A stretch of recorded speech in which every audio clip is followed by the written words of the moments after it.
Now, the rest of the story.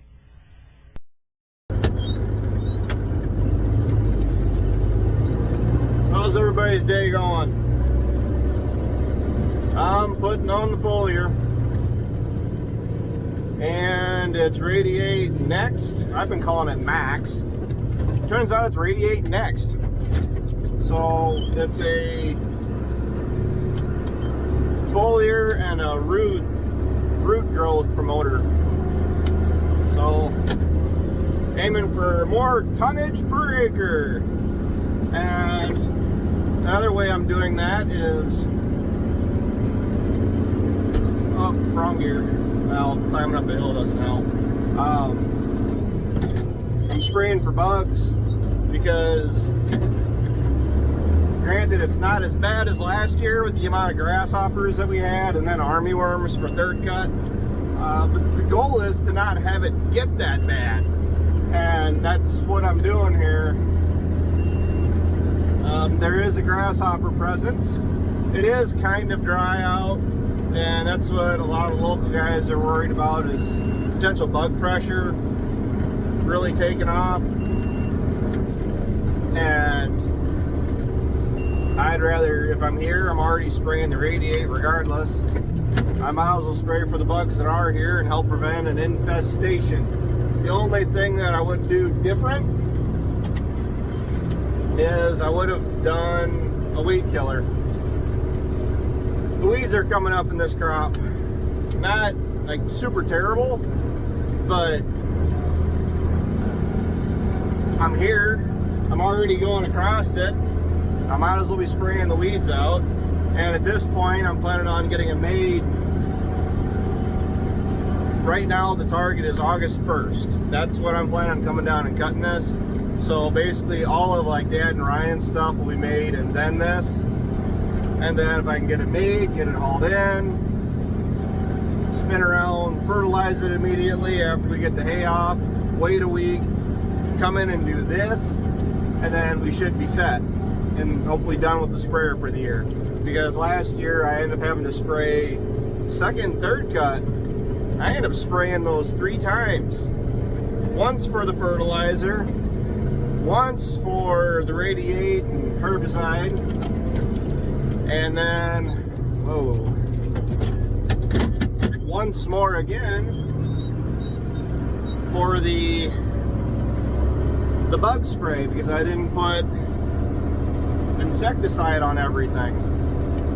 I'd rather, trying to save the money, And we got more moisture this year than we did last year. We're sitting a lot better than last year.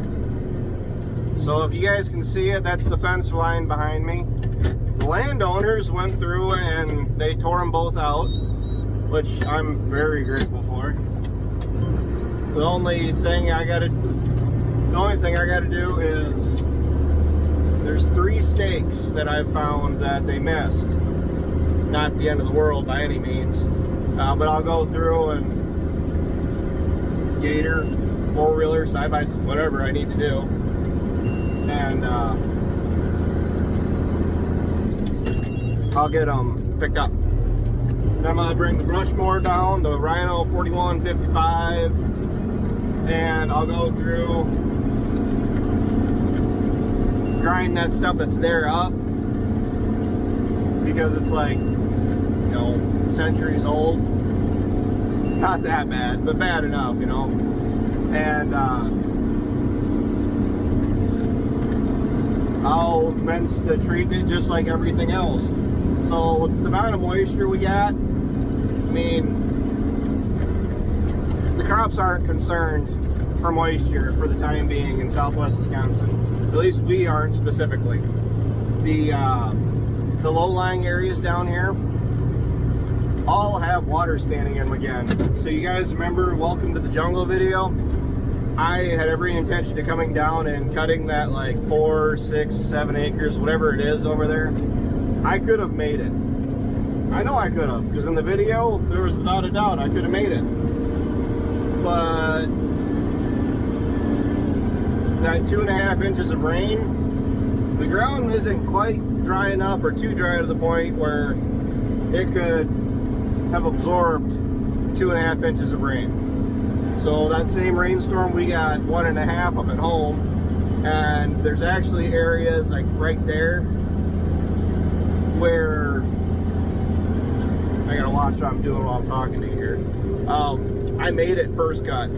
I made right across there. It's 30 feet from where the fence line was.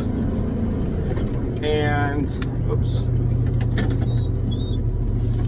There's water standing there. Same thing over there. There's that little pond area where I can cut the hay around it. I made the hay around it, of course. Well, the grass is coming up across everything that I've done so far. I'm at 100 acres right now. The grass, depending on what type it is anywhere from 6 to 8 inches to a foot tall. Well, a little low-lying pond spot where I can make everything around it, I guess there's 2 spots like that. Let's just say the duals and the 4640 for the win. We put those on a couple weeks ago. I've already sprayed the fertilizer with them on. If I would have had the singles on and I drove through that, I would have sunk. And not just a simple spun out sunk.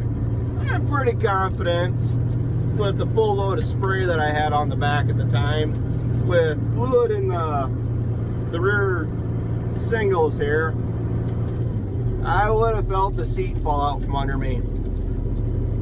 Yeah, pretty sure I would have. It wouldn't be good.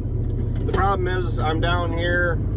Help isn't exactly just 5 minutes away, because I have no idea what Ryan's doing, and Ryan is the one that'd be getting that phone call. So then you gotta wait, hope that you can even get a call out, because I dropped a couple calls with Brittany. I had to keep calling just to get a simple "where's the kid at" out. And hold on here. You guys can hear it beeping. It's because I'm running at a lower rate. I'm set at a low rate, and it doesn't want to drop down to it right away. I'm set for 10 gallons to the acre, and it starts off at 23. When I stop and back up and do all that, it doesn't appreciate it for some reason. And doing these hills like I am, I wouldn't be doing this with the singles. Not with 230 gallons on. So, and another thing I feel like the duals are helping me with is, yeah, I'm making 2 tracks instead of, just the 1 set of tracks. The perk to that with having the duals on is I don't feel like I'm actually mashing the grass down as bad when I'm running the duals. I got the duals going. Maybe I'm wrong. You guys can see I wish I could get this thing picked up higher, but I can't. So these booms actually had another nozzle where that actually folded out again, just for that single nozzle. I'd have had that ripped out the first time I came down here, because on these hills and everything, there's no way I would have been able to get away with that. So that's another thing I'm looking for in another sprayer, is I can pick the booms up. If you watch behind me here, you might be able to see the water standing, because I drove around it, but yeah, see, that's water standing.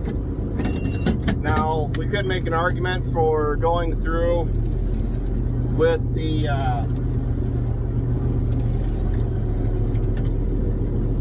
mole plow, the single shank ripper. We could. Problem is, I don't know where to go with it, and at this point, I have enough new growth coming up. I don't want to make that many more tracks down here, because there's no outlet point for this water that's sitting here. We're in a low-lying area. It's like, you got the bank. Okay, so you got the grant over here, and you got the bank and the rest of the field, and then you get this low-lying spot. Well,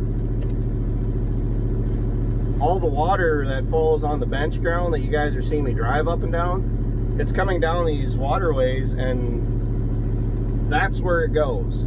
So making it, keeping the grass off it, not letting it grow up, works to a certain degree, but excessive rain is still your enemy. And it's frustrating, but they're calling for another heat dome coming across the U.S. here. We've been getting rain. They're calling for rain again on Monday. And then after that, we're not supposed to be getting much of anything. But with the moisture we've gotten, it's going to carry us for a while. And that's what it's going to take for these low-lying areas to dry up, is give it a chance to actually not constantly accumulate moisture. And I think we'll be all right. I mean, the fact that I was able to make that for first cut is super impressive. The stuff over there in the jungle that was standing that I was going to make, that stuff is going to sit until at least second cut now, because with the water that's on it, I can't even go with the brush mower and cut it, which I don't want to hit it with the brush mower, because when I go through and the rhino rake goes through, because it's basically just a sweep, it picks up all that residue anyway, so I'd rather leave the stuff stand and then try to cut it and make it. Because hitting it with the brush mower, it's just adding to the issues, because I'm still dealing with residue from last year hitting that with the brush mower that's still over there. What do? Manage your expectations, right? So it's every cutting I make down here is going to be different than the last. So that's the thing about managing this down here, is you can't expect I'm going to make 100 acres, 110, 120. Well, like that first year, 3 years ago.